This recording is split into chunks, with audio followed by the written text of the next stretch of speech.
Hello বন্ধুরা, miss night and ডের episode 2 নিয়ে ফিরে এলাম। এই ড্রামার বাকি ভিডিওগুলোর লিঙ্ক তোমরা ডেসক্রিপশন বক্সে পেয়ে যাবে। আর আমার ভিডিও ভালো লাগে চ্যানেলটিকে সাবস্ক্রাইব করে লাইক কমেন্ট শেয়ার করে দিও। তো গল্পের শুরুতেই আমরা এখানে ছোট্ট মিজিনকে দেখতে পাচ্ছি, যে এখানে নিজের আন্টির সাথে কাডল করছে।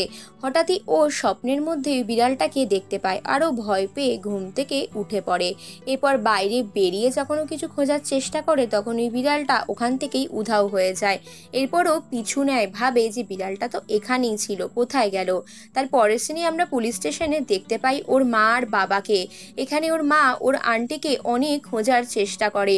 তারপর এখানে বলে যে আমি আমার বোনকে খুঁজে বের করবই। তবে থেকেই ওর আন্টি মিসিং হয়ে গেছে। এর পরের সিনে ওর মা বাবাকে দেখতে পাই, যেখানে ও কানা ভরে উঠে এখানে অফিস যাওয়ার জন্য রেডি হয়। আর ওর মা বাবা ওকে খাইয়ে পাঠানোর চেষ্টা করে, কিন্তু সূর্যোদয় হওয়ার সঙ্গে সঙ্গেই ও এখান থেকে পালিয়ে যায় ছুটে, যাতে ওর ট্রান্সফর্মটা কেউ দেখতে না পায়। ও তাড়াতাড়ি করে কোনো রকমের সাইকেল চালিয়ে অফিসের দিকে রওনা হয়, কারণ আজ ওর অফিসের প্রথম দিন। অফিসে যাওয়ার সঙ্গে সঙ্গে ওকে কাজ বুঝিয়ে দেওয়া হয়, যেখানে এক্স আর্মি থেকে শুরু করে বিভিন্ন পেশার বয়স্ক মানুষরা ছিল। তাদের মধ্যে একজন অনেক সুন্দরীও ছিল, আরেকজন তো পুলিশ অফিসারও ছিল। সে হাঁটতে চলতে পারতো না। তাদের মধ্যে সব থেকে মিজিনকে ফিট বলা হয়, আর ওদেরকে কাজ দেওয়া হয়। যারা ফিট তাদেরকে পোছা লাগাবার কাজ দেওয়া হয়। এখানে মিজিন ঘর ঝাড়ু দেওয়া মোছার কাজ পেয়ে যায়, আর আনন্দের সাথে কানে হেডফোন লাগিয়ে গান শুনতে শুনতে এই কাজটা করতে লেগে যায়, কারণ এর আগেও কোনো কাজই পাইনি। ঠিক তখনই এখানে আমরা প্রসিকিউটর জিয়ংকে দেখতে পাই।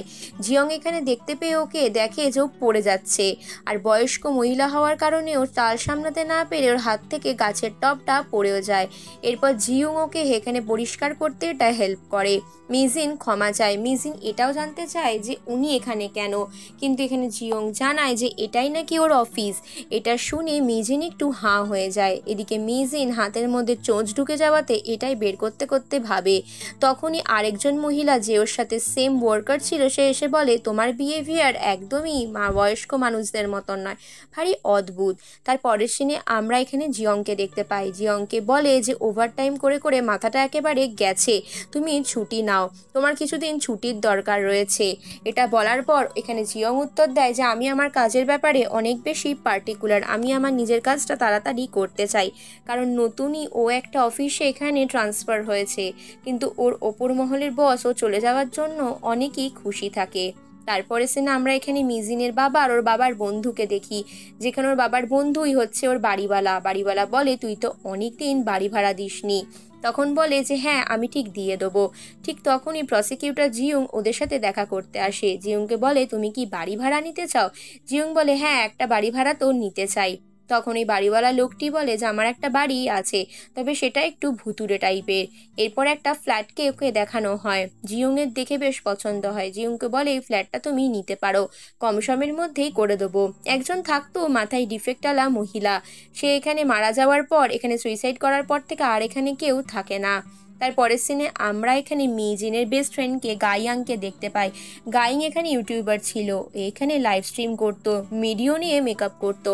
তো মেকআপের ব্যাপারে এখানে আবারও মিজিন ওকে জিজ্ঞেস করে, কারণ মিজিন জিজ্ঞেস করে যে কোনো বয়স্ক মহিলাকে ইয়াং বানাবার টেকনিক কি তুই জানিস, কারণ মিজিন অলরেডি এগুলো ট্রাই করে ফেলেছে। ওর বান্ধবী এটা শুনে বুঝতে পারে না এক্স্যাক্টলি কি করতে হবে।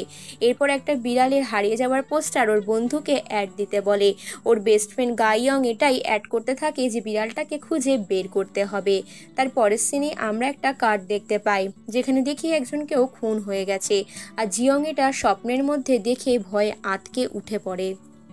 এরপরও নিজের রুম থেকে পা বাড়িয়ে হেঁটে যায়। তখন ও দেখে যে বেসিন টেসিন সব জায়গায় সব কিছু ঠিকঠাক, তাহলে ভয় পাওয়ার কারণ নেই। হঠাৎই ওই মুহূর্তে ঘরের একটা আলো বন্ধ হয়ে যায়। ও বুঝতে পারে এই ঘরটায় কিছু একটা গন্ডগোল আছে। তখন ওর একটু ভয় লাগে, আর এখানে ভূতের কথা মনে পড়ে, কিন্তু এসবে ও বিশ্বাস না করে পাত্তা না দিয়ে ওষুধ খেয়ে চোখ বন্ধ করে থাকে। কিন্তু বাড়িওয়ালার কথাটাও মাথা থেকে বের করতে পারে না। তার পরের সিনে আমরা এখানে দেখি ম্যাপ পয়েন্টিং করছে। ও এখানে কিছু একটা যেন খোঁজার চেষ্টা করছে। একটা খালি জমির মতন জায়গায় গিয়ে ও একটা জায়গার খোঁজ করতে থাকে। তার পরের সিনে আমরা এখানে দেখতে পাই আবারও এখানে মিজিনকে। মিজিন এখানে নিজের হেডফোনের একটা কর্ড খুঁজতে থাকে, কিন্তু সেটা জিয়ংয়ের অফিসের মধ্যে সেদিন ডান্স করতে করতে পড়ে গেছিল, আর সেটা ভেঙেও যায় পা লেগে। এখানে আরও দুজন লোককে দেখতে পাই যারা একটু অদ্ভুত ধরনের ছিল। এই লোকটি জিজ্ঞেস করে আরেকজনকে যে তুমি কি কিছুক্ষণ আগেই সিগারেট খেয়েছো? সে বলে না। এরপর আরেকজন যে মহিলা কর্মচারী থাকে সাফাই, তাকেও জিজ্ঞেস করা হয়। এরপর সকলের মধ্যে অদ্ভুতভাবে লড়াই লেগে যায়। মিজিন এখানে এসে লড়াই থামাবার চেষ্টা করে। অফিসের বাকি ক্লার্করাও এটাই দেখে নেয়। তারপর নিজেরা কোনো রকমই কন্ট্রোল করে নেয়। তারপর বলে যে এগুলো করা উচিত নয়, চলো সিসিটিভি চেক করা যাক যে কার জন্য এখানে এক্স্যাক্টলি আগে ঝগড়া শুরু হয়েছে। মিজিন বলে যার জন্যই শুরু হোক, শেষ হওয়াটাই দরকারি। তার পরের সিনে আমরা কোয়নকে দেখতে পাই। কোয়ন এখানে ভালো মতন অ্যাড করতো, কিন্তু অনেক রাত না ঘুমানোর জন্য চোখের নিচে ডার্ক সার্কেল পড়ে যায়। তাই ওর অ্যাসিস্ট্যান্টকে জিজ্ঞেস করে যে আমাকে কিছু একটা করতে হবে। শীঘ্রই ওর একটা নতুন শুটিং রয়েছে যেটা প্রসিকিউটরের অফিসেই রয়েছে, তার জন্য ও আসছে। তাই আজকে ওই প্রসিকিউটরের অফিসের সামনে প্রচুর পুলিশের ভিড় হয়ে যায়, আর সেখানে অনেক রিপোর্টার, অনেক ফ্যানেরাও থাকে। এখানে মিজিনও চলে আসে। মিজিন নিজের পোস্টারটা লুকিয়ে লুকিয়ে দেখতে পায়। সেখানে ও সন্দেহভাজন একজন লোককেও দেখতে পায়। এরপর জিওংয়ের গাড়ি চলে আসে। জিওং গাড়ি নিয়ে ঢুকতে পারে না। এদিকে ওর পেছন পেছনই কোয়নের গাড়িও আসে। জিওং কিন্তু এখানে ওই সন্দেহভাজন লোকটাকে দেখতে পায় দূর থেকে। এদিকে কোয়ন ইন্টারভিউ দিচ্ছে, আর ওদিকে ভেতর থেকে মিজিনরাও দেখছিল। কোয়ন যখন ইন্টারভিউতে বলতে থাকে ঠিক তখনই একজন অ্যাসিড অ্যাটাকার ওকে অ্যাসিড ছুঁড়ে মারতে আসে, আর অ্যাসিডটা ভুলবশত মিজিনের গায়ে পড়তেই যায়। কিন্তু মিজিনকে এখানে জিউং একটা ছাতা নিয়ে ওই অ্যাসিড পড়া থেকে বাঁচিয়ে নেয়। মিজিন এখানে তারপরও সাফাইয়ের কাজে লেগে যায়। তারপরও শুনতে পায় যে একজন অদ্ভুত মানুষে এখানে জিউংয়ের ব্যাপারে কথা হতে থাকে। জিউ নাকি কাজ পাগল একজন লোক। ঠিক ওখানে আরেকজন মহিলা প্রসিকিউটর ছিল। সে বলে তোমরা জিউংয়ের ব্যাপারে কিছুই জানো না, ও একজন কাজ পাগল লোক। কাজ নিয়ে পড়লে 24 ঘন্টায় 20 ঘন্টায় কাজ করে, মাথা ওর পুরো খারাপ। তারপরে সিনে আমরা জিউংকে দেখি যে এখানে কিছু একটা খোঁজার চেষ্টা করছে। এদিকে মিজিনের কাছে ওর মা ফোন করে জানায় যে জিউং নাকি ওদের বাড়িতে ওর সাথে দেখা করতে গেছে। ফোনটা রেখেও ভয়ে চিৎকার করে ওখান থেকে পালিয়ে আসে, কারণ এখানে জিওং কোনোভাবেই ওকে চিনত না, আর ওর নামও চেঞ্জ করা ছিল। এবার মিজিন রূপী ইনসান ওখানে ছুটতে ছুটতে চলে যায় সাইকেল চালাতে চালাতে। এটা দেখে বাকিরা আলোচনা করে যে এ কত তাড়াতাড়ি যায়। আর এদিকে বাকি সকল স্টাফেরাও একসাথে ডিনার করতে চলে যায়। যে লোকটির পায়ে সমস্যা ছিল তার প্ল্যান ছিল বন্ধুদের সাথে ডিনার করার, কিন্তু সেরকমটা হয় না। তাই তিনি নিজের মেয়েকে বলে আমি তাড়াতাড়ি বাড়ি চলে যাব, গিয়ে একসাথে ডিনার করব।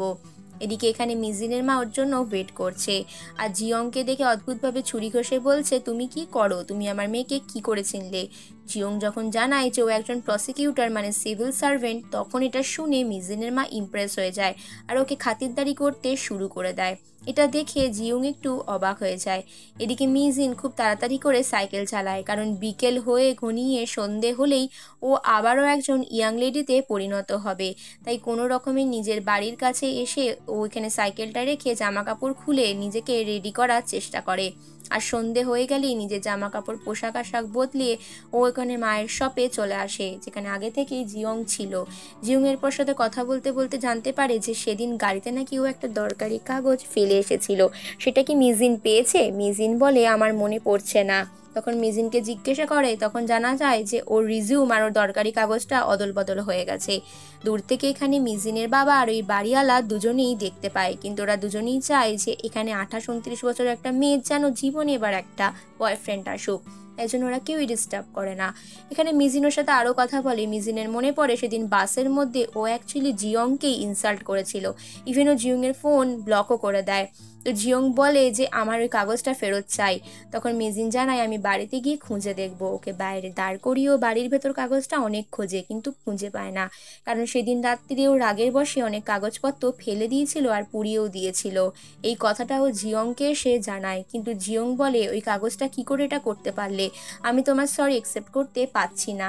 তখন মনে পড়ে যায় মিজিনের যে সেদিন ওই ভয়ানক রাত্রিরেও কি কি করেছিল। তাই জন্য মিজিন বলে যে আমার সাথে একটা স্ক্যাম হয়ে গেছে, তুমি আমার সঙ্গে এসো, আমি তবু খোঁজার চেষ্টা করব। তোমার যে কেসের ব্যাপারে কাগজপত্র ছিল সেটা আমরা বইয়ের তাক থেকে খুঁজে বের করতে পারি। এবার রাতের বেলা মিজিং আর জিয়ং দুজনে মিলে লাইব্রেরিতে গিয়ে ওই বইটা খুঁজতে থাকে, যে বইটা এক্স্যাক্টলি জিয়ং এখানে খুঁজছে। এদিকে জিয়ংয়ের হাতে বেশি সময় নেই, দুজনেই বিভিন্ন বইগুলো খুঁজতে খুঁজতে অনেক কিছু দেখে ফেলে। আর এই লাইব্রেরিটা আর কারণ নয়, এটা মিজিনের লাইব্রেরি। মিজিন এখানে প্রচুর বই স্টক করে রেখেছিল। মিজিনের মা বাবাও জিজ্ঞেস করে মেয়ে নিশ্চয়ই প্রেম করছে, তাই জন্য এখনও বাড়ি ফেরেনি। বাবার চিন্তা হলো, মা বলে আমি তাড়াতাড়ি আমার নাতি নাতনি দেখতে চাই, তাহলে তো ওকে বিয়ে করতে হবে নাকি, ওদেরকে একটু সময় দাও। এই বলে মিজিন বইয়ের তাকটা অনেক খোঁজার চেষ্টা করে, কিন্তু ওখান থেকে অনেকগুলো বই ওর গায়ে পড়ে গেলে জিয়ং এটা ধরে নেয়। দেখতে দেখতে রাত অনেকটা ঘনিয়ে যায়। এদিকে আমরা পরের সিনেই দেখি যে একজন মেয়ে ভয়ে পালাতে থাকে, আর ওর পেছন পেছন একজন লোক ওকে তাড়া করে। মেয়েটাকে দূর থেকে কিছু একটা ছুঁড়ে আঘাত করা হয়। মেয়েটা যখন লুকিয়ে থাকে তখন ওই ভদ্রলোক রেনকোট পরা লোকটা ওকে তাড়া করে। মিজিন বলে যে আমি অনেক খুঁজেছি, কিন্তু আমার খুব গরম লাগছে। জিয়ং তখন ওর জামার মধ্যে একটা ক্লিপ আটকে দেয়, বলে এই প্রসেসটা মেনটেন করে তুমি এবার খোঁজাটা কন্টিনিউ করো। এদিকে যে মেয়েটা পালাচ্ছে সে অবশেষে ধরা পড়ে যায়। নিজেকে অনেক কষ্ট লুকিয়ে রাখতে পারে না, তাই জন্য ও নিজেকে এখানে লুকিয়ে নেয়। কিন্তু কোনো কিছু করেই ও একটা নদীর কাছে চলে যায়, আর যেখানে ওকে কুপিয়ে কুপিয়ে খুন করা হয়। তার পরের সিনে আমরা জিয়ংকে দেখি, ও এখানে দেখতে পায় মিজিন অনেক সিভিল সার্ভেন্ট পরীক্ষার জন্য পরীক্ষা দিয়েছে আর অনেক বই পড়েছে। মিজিনকে বলে তুমি অনেক কষ্ট করেছো। মিজিন বলে তাও আমার কোনো ফল হয়নি। শোনো, আমি এই সেকশনটা খুঁজিনি, তুমি বরং দাঁড়াও আমি এটা খুঁজে দেখছি। বলতে বলতে জিয়ং ওখান থেকে চলে যায়। মিজিন বলে কোথায় গেল লোকটা। আসলে জিয়ংয়ের কাছে একটা ফোন এসেছে। জিয়ং ফোনটা পেয়ে ছুটতে ছুটতে যায়। যখন ওর মা মারা গেছিল তখনও ঠিক এরকমই সিচুয়েশন ছিল, চারিদিকে পুলিশ, চারিদিকে রক্তাক্ত অবস্থা এরকম। এটা দেখে প্রথমে একটু ঘাবড়ে যায়, তারপর নিজেকে সামলিয়ে নিয়ে এখানে ইনভেস্টিগেট করতে শুরু করে। যবে থেকে এরকম ঘটনা ঘটেছে তবে থেকে ওর মনে এরকম সন্দেহ জেগে উঠেছে। এরপর ও ইনভেস্টিগেশনের জায়গাগুলো খুব খুঁটিয়ে খুঁটিয়ে দেখতে থাকে, ঠিক একজন গোয়েন্দার মতন। আর ঠিক কীভাবে মহিলাটিকে খুন করা হয়েছে এটাও ইম্যাজিন করতে থাকে। এরপর ও নদীর মধ্যে চলে যায়। এদিকে মিজিন বইটা খুঁজে পেয়ে বইটা ভালো মতন খুঁজে দেখে, মনে মনে ভাবে কালও নাকি বইটা আমি ফেরত দিয়ে দেবো। এরপরে ক্লিপটাকেও নিয়ে ওখান থেকে ও চলে যায়। তারপর মনে মনে ভাবে যে ওকে কি এসএমএস করে জানানোটা ঠিক হবে, তারপর আর কিছু করে না। এদিকে ওর বান্ধবী ওকে এসএমএস করে। ঠিক পরের দিনেই ও একটা রক্তের ছাপও দেখতে পায়, যেটা দিয়েও বুঝতে পারে যে ওই খুনিটা ওকে কোদাল দিয়ে খুঁড়ে খুঁড়ে মেরেছে। ঠিক এই একই জায়গাতেই এরকম ঘটনাটা ঘটেছিল, যেখানেও আগের দিন মর্নিং ওয়াক করতে এসেছিল। এরপর পুলিশ ওই খুনিটাকে খুঁজতে লাগে, আর খুনিটা আশেপাশেই লুকিয়েছিল। এই বিষয়টা কিন্তু এবার কিন্তু জিয়ংয়ে সত্যি সন্দেহ হতে লাগে। ও এবার টর্চ মেরে মেরে দেখে বুঝতে পারে খুনিটা ওখানে লুকিয়ে রয়েছে। ও এবার পেছনে ছুটতে ছুটতে ধাওয়া করে, আর গাড়ি নিয়ে খুনি ওখান থেকে পালিয়ে যায়। এরপর জিয়ংও পেছন পেছন অনেক দূর ছুটতে থাকে আর পুলিশদেরকে এই দিকে আসতে বলে। এরপর পুলিশের সব গাড়ি এলে ও এখানে মোবাইলের লোকেটারের মাধ্যমে রাস্তাটা চেনবার চেষ্টা করে। এরপর ও একটা সাইনবোর্ডে লেখা দেখতে পায়। তারপরে আমরা মিজিনকে দেখি। মিজিন এখানে ওই কাগজটা নিয়ে মাঝ রাস্তা দিয়ে হেঁটে হেঁটে যাচ্ছিল। ভাবছিল যে পরের দিন জিয়ংকে কাগজটা দিয়ে দেবো। গাড়ির মধ্যে ওই কোদালটা রাখা যেটা দিয়ে খুন করেছে। এদিকে মিজিন যে রাস্তা দিয়ে যাচ্ছে সেই রাস্তা দিয়ে এই খুনিটা আসছে। মিজিন বুঝতে পারে যে রাস্তার মধ্যে কিছু একটা অদ্ভুত ঘটনা রয়েছে, কিন্তু মিজিন চারিদিকে তাকিয়ে সেখানে আর কিছু দেখতে পায় না। এরপর কাগজটাকে নিয়ে অন্য কিছু একটা ভাবনায় মগ্ন হয়ে যায়, আর কাগজটাকে মন দিয়ে পড়তেও লাগে। এদিকে জিয়ং এসে ভাবে যে ওই একই জায়গায় কিভাবে এটার সম্ভব, যে জায়গায় ও আগের দিন সকালে এসেছে। সেখানে দাঁড়িয়ে মিজিন অন্যমনস্ক হয়ে লেখাগুলো পড়তে থাকে, আর পেছন থেকে গাড়িটা এসে ওকে ধাক্কা মেরে দেয়। এখানেই পর্ব শেষ হয়।